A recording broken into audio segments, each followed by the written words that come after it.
Selamat berjumpa kembali dalam layanan audio Sahabat Seperjalanan. Hari ini adalah hari Jumat 9 Mei 2025. Tema renungan saat teduh kita dengan judul Mengasihi Tanpa Merugikan. Firman Tuhan terambil di dalam Roma 13 ayat yang ke-8 sampai dengan ke-9.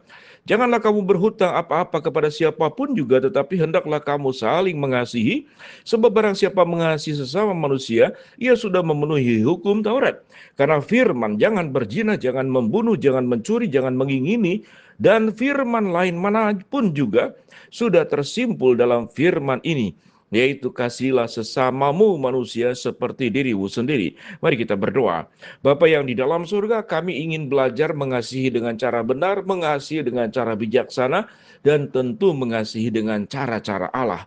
Dalam nama Tuhan Yesus kami berdoa, amin. Shalom sahabat seperjalanan yang dikasihi Tuhan, kata mengasihi adalah sebuah tindakan baik yang diwujudkan kepada orang lain berdasarkan terang kepada firman Allah. Tetapi sahabat seperjalanan, sesungguhnya mengasihi bukanlah perkara yang benar-benar mudah. Bahkan mengasihi itu adalah perkara yang sangat sulit. Tidak hanya masalah memberikan perhatian, memberikan bantuan, memberikan pertolongan, memberikan kekuatan. Tetapi yang tersulit adalah mengasihi tanpa merugikan atau mengasihi dengan bijaksana. Sahabat seperjalanan, kita berikan contoh yang sederhana. Tatkala seorang tua yang mengasihi anak-anaknya, lalu seluruh kebutuhannya itu diberikan, yang kemudian anak tidak punya ruang bagaimana bisa mandiri, anak tidak punya ruang bagaimana dia tanpa dibantu, dia bertumbuh menjadi anak yang matang, menjadi anak yang dewasa. Banyak orang tua tidak paham dan tidak sadar, atau dengan kalimat lain, mengasihi yang menenggelamkan masa depan anak. Anak menjadi pribadi yang tidak mampu mandiri. Anak menjadi pribadi yang bergantung. Anak menjadi pribadi yang mudah sekali jatuh dan mudah sekali patah arang, patah semangat, tidak sanggup menghadapi problem kehidupan yang ada. Dari contoh ini saja bahwa mengasihi ternyata tidak mudah. Alkitab mengatakan, kasihilah sesamamu manusia seperti dirimu sendiri. Ayat ke-8 dikatakan, janganlah kamu berhutang apapun kepada siapapun juga, tetapi hendaklah saling mengasihi.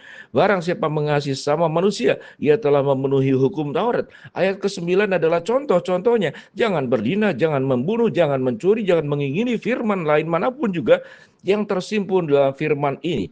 Ada banyak contoh-contoh larangan-larangan yang kasat mata kita paham, kita tahu itu tidak boleh dilakukan. Dan tatkala kita tidak melakukannya, kita sedang mengasihi Allah dan kita juga sedang mengasihi sesama. Membunuh tentu itu adalah pelanggaran firman Allah, tentu merugikan orang lain. Berzina tentu merugikan orang lain. Ada orang-orang yang tersakiti karena berzina berarti mengambil hak yang bukan milik kita dan bukan pada waktunya, yang hanya diperbolehkan sebuah hubungan intim itu di dalam sebuah pernikahan yang lembaganya Tuhan dirikan, di mana kita harus melewati proses pemberkatan nikah di gereja dan juga di catatan pemerintah. Sahabat seperjalanan, bagaimana mengasihi itu tidak merugikan? Maka ini gambarannya bisa sangat banyak sekali. Sahabat seperjalanan, tentu Tuhan sudah memberikan kepada saya anak kandung, dan Tuhan juga sudah memberikan banyak sekali anak asuh kepada saya untuk saya bimbing, cukupkan kebutuhannya, bimbing kehidupannya. Maka mengasihi ada kalanya memberi apa yang diminta, tapi ada kalanya saya tidak memberi apa yang diminta. Karena kebergantungan sehingga membuat dia tidak lagi bisa mampu mandiri, tidak lagi berjuang untuk maksimal di dalam dirinya. Maka itu sesungguhnya bentuk yang tidak mengasihi. Sehingga kesimpulannya, mengasihi bisa bentuknya memberi, mengasihi juga bisa bentuknya tidak memberikan. Mengasihi bentuknya bisa mendampingi, tetapi mengasihi juga bisa bentuknya membiarkan yang bersangkutan itu mandiri tanpa bantuan apapun. Mengasihi bisa artinya selalu memberikan katakanlah proteksi dan perlindungan. Tetapi mengasihi adalah juga bentuknya adalah menolong setiap orang yang kita kasihi. Itu menjadi pribadi yang mandiri dan kemudian dia menjadi orang yang mampu melindungi orang lain, bukan dilindungi. Yang mampu menolong orang lain, bukan hanya menerima pertolongan.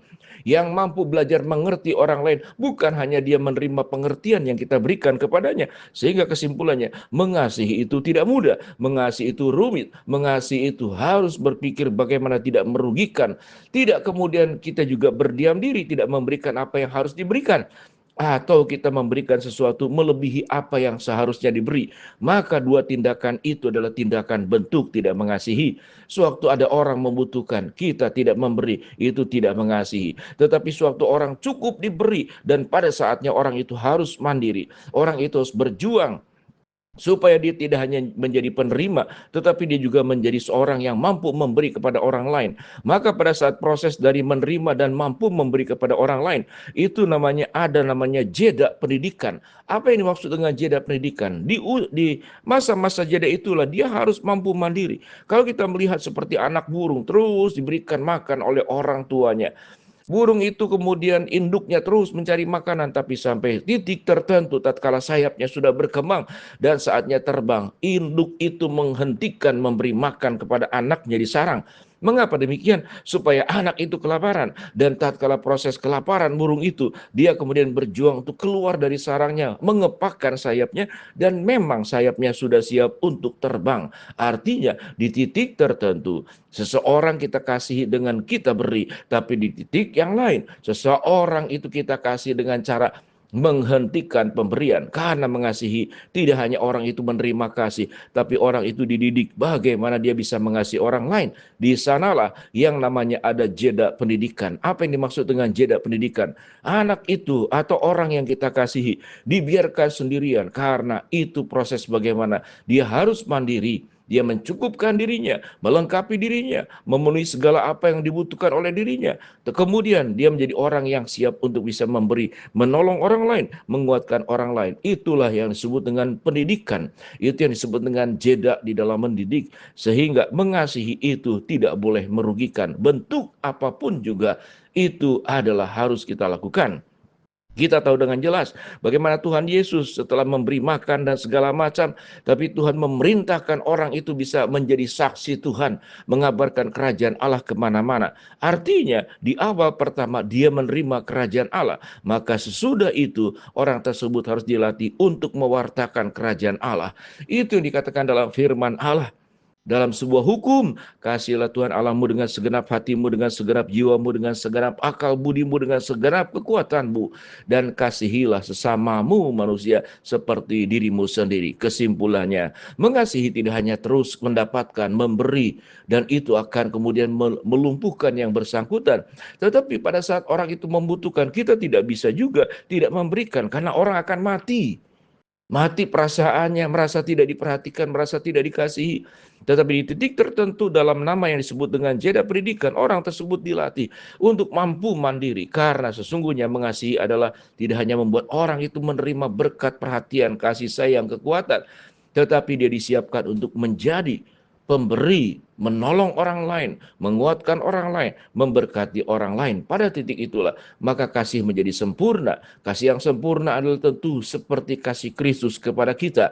Setelah kita menerima, kita diwajibkan untuk bagaimana selain mengasihi Allah, mengasihi diri sendiri, harus juga mengasihi orang lain. Maka seluruh proses itu menjadi kasih yang sesuai dengan kehendak Allah. Sahabat seperjalanan, kita terus belajar dalam hidup. Jangan sampai mengasihi kemudian dengan merugikan orang lain. Mengasihilah dengan bijaksana, mengasihilah dengan tanpa merugikan. Mari kita berdoa.